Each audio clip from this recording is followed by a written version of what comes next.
Paano nga ba maka-avail ng sariling bahay this year sa Bulacan? Tapusin mo ang video na ito para malaman mo kung paano nga ba magkaroon ng sariling bahay gaya ng mga clients ko dito sa Bulacan. By the way, ako nga pala si John, dating IT and call center at currently ay sales director and may 3 years na experience sa real estate. Bago ko nga pala i-share sa inyo, hayaan niyo muna ako ikwento kung ano ba ang mga naging experiences ng mga past clients ko bago sila magkaroon ng sariling bahay nila dito sa Bulacan.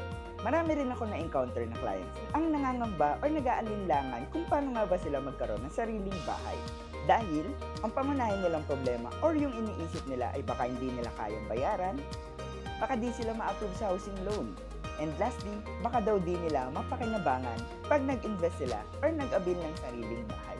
Pero dahil sa experience natin sa real estate na more than 3 years na ay nag-guide at na-explain natin na maayos sa kanila ang bawat detalye at ang proseso. At ngayon, masayang-masaya na sila dahil sa kanilang determinasyon at pagsisikap ay nakatira na sila sa kanilang sariling bahay. So ngayon, ay i-discuss natin kung paano nga ba magkaroon ng sariling bahay or maka-avail ng sariling property this year. Ito ang 3 bagay na ginawa ng mga clients ko bago sila mag-decide or mag-avail ng kanilang sariling bahay dito sa Bulacan. Ang una nilang inalam ay ano ang status ng housing project. Ito ba ay pre-selling or ito pa ay RFO or ready for occupancy. Siyempre, importante na alam natin ito para aware tayo kung kailan nga ba ang estimated timeline ng turnover ng property natin. Kung hindi ka naman nagmamadali, pwede mo i-consider ang mga pre-selling. Usually, umaabot ito ng 3 years bago ma-turnover. So usually ang mga pre-selling, ito yung mga mabababa ang monthly dahil naka-stretch ang kanyang down payment term. Kung mabilisan naman ang hanap natin, pwede natin i-consider ang mga RFO or ready for occupancy unit. Also, mas pricey lang ito dahil kailangan na natin ma-comply agad ang down payment in a short period of time dahil mabilisan ang process nito or ang pagpaprocess nito sa pag-ibig. Siyempre, once na malaman na nila ang detalye, pinaalam naman nila kung ano nga ba ang mga requirements na kinakailangan i-submit para maka-avail ng property. Ang requirements natin ay nakabase sa ating work.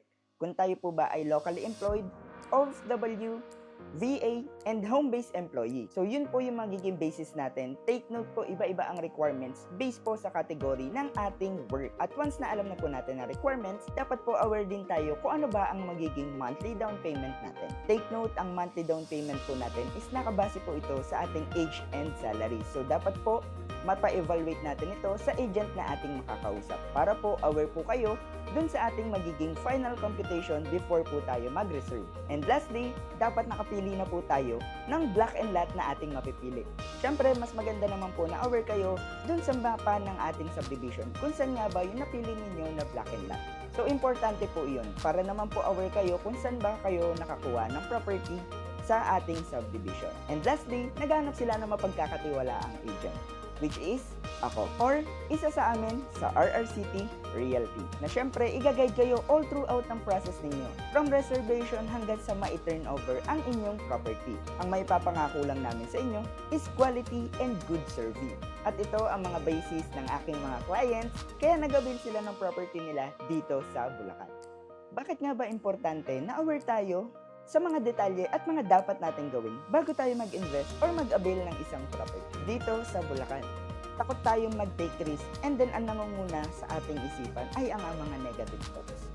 Dahil ang nasa isip natin, baka dumating ang time na hindi ko kayang bayaran, hindi ko kayang i-avail, hindi ko mapakinabangan na baka ganito ang mangyari at baka ganyan.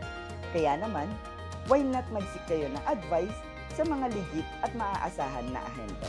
Gaya namin sa RRCT Realty. Makakaasa kayo na tutulungan at gagabayan namin kayo all throughout ng process and magiging transparent po kami sa pag-assist namin sa inyo. By the way, naniniwala pala ako sa isang kasabihan.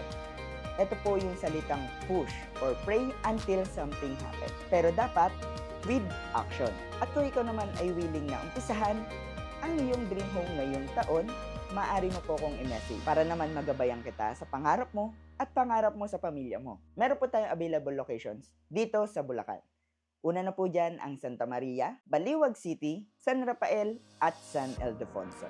Kung ikaw naman po ay locally employed at matagal na naghahanap ng sariling bahay or matagal na nag-renta, maaari mo pong i-consider ang Bulacan. Kung ikaw naman po ay OFW at matagal na nag-work abroad or nangangamba na baka wala kang maipundar, this is the time po. Simulan mo na po ngayong taon ang dream home mo para naman po once na mag-for good ka, meron ka pong makikita na pinaghirapan at pinagpaguran at na-invest mo sa iyong pagsusumikap na pagtatrabaho sa abroad. Kung ikaw naman po ay VA or home-based employee, pwede ka po mag-invest sa mga APEC Homes project natin. Dahil meron po tayong mga spacious and elegant na unit na pwede or saswakto po sa inyong hinahanap. Kung kayo po isa naghahanap ng medyo tahimik na lugar, meron po tayong mga blocks and lots na pwede po ninyong i-consider. And lastly, para sa ating mga magigiting at masisipag na locally employed, meron din po akong housing project. Nagtsak ako matutuwa kayo. Meron po tayong housing project sa San Ildefonso, Bulacan, na swak po para sa ating mga minimum wage earner. Kaya naman ano pang hinihintay mo? Tara, at umpisahan natin ang dream home mo ngayong taon dito sa Bulacan.